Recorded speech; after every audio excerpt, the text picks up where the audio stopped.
The news continues in South Africa, where the South African Federation of Trade Unions say it is disappointed by Finance Minister Enoch Godongwana's cutting the inflation-adjusted budgets of nearly every part of the state, while raising the budget for subsidizing corporations via the Economic Affairs cluster. Now, the union says the budget does not reflect on the working class and marginalized poor demands, as it is a continuation of the market-led budget.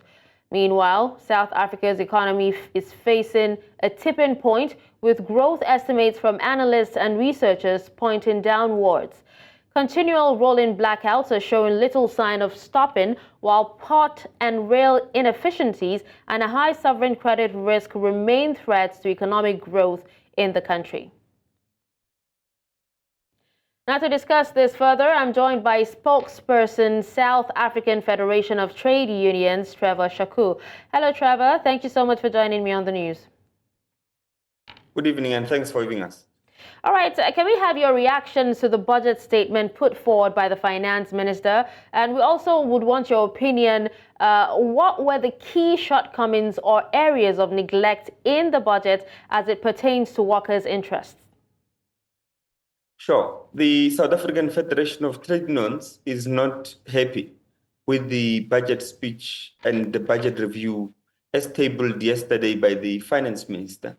One of the areas in which we would have liked the Minister to address, of course, was to ensure that the budget is not an austerity budget. In other words, that there are no budget cuts which are administered on local government, on public service institutions, and on state companies. And unfortunately, we have not seen any state investment in the state-owned enterprises.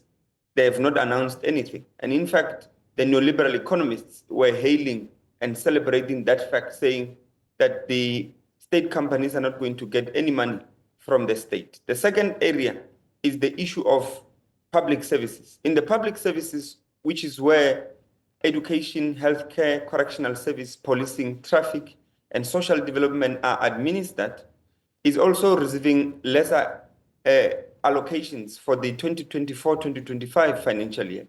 And if you, for instance, look at that particular amount and measure it by the inflation rate, especially in the medium-term expenditure framework, which will start this year and last until 2026-2027, you realize that all of the allocations which have been allocated to this department are way below the inflation rate over the medium term.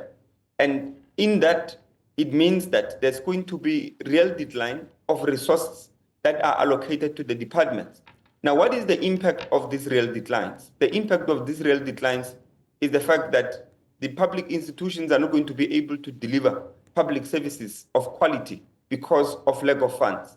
Now, the third area, which was not addressed, is the question of local government, where, for instance, infrastructure funds for local government have been reduced. And as a result, it means that our communities, in addition to corruption, which has gripped local government in particular, austerity is just going to worsen such particular conditions.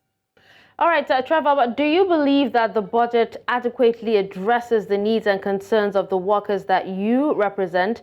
If you don't, how do you think the budget statement would actually impact the livelihoods, and the working conditions of these workers? It does not address the concerns of the workers we represent. For instance, our workers have to be looked at in two phases, especially when it comes to government services. So you have to look at them first as workers in the public service, and the public service is employing about 1.2 million of our workers. But secondly, we've got to look at workers as consumers of public service themselves. Now, in this instance, let's start with the first area, of workers as workers in the public service. Now, one is that they are not going to receive above inflation increases, especially if you look at the projected increase to the compensation bill. If anything, the Minister of Finance wants to arrest the compensation bill that will be given not only to the public service workers, but also to workers in local government. So that is the first area. But the second area is that by not increasing the public service compensation bill, the minister is going to cause a further problem, which result in overcrowding in classrooms, for instance, but on the side of our workers, it results in work overload because there is understaffing in schools, there is understaffing in clinics, hospitals, there's understaffing in social development, there's understaffing in correctional service and home affairs. In all these departments, it is the workers who are our members who are going to carry the burden of work overload.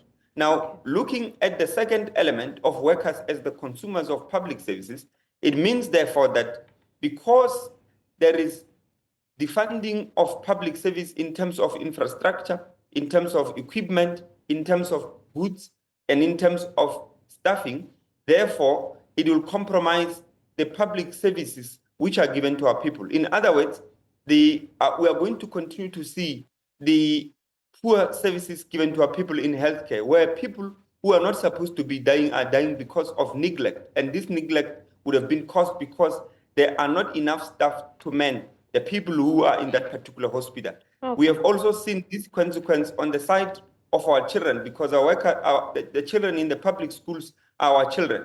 And therefore, if there is little staff in schools and causes overcrowding, it means that our children are not able to learn under conducive conditions. Okay. Well, thank you so much, Trevor, for joining me on the news and speaking on this. Thank you very much.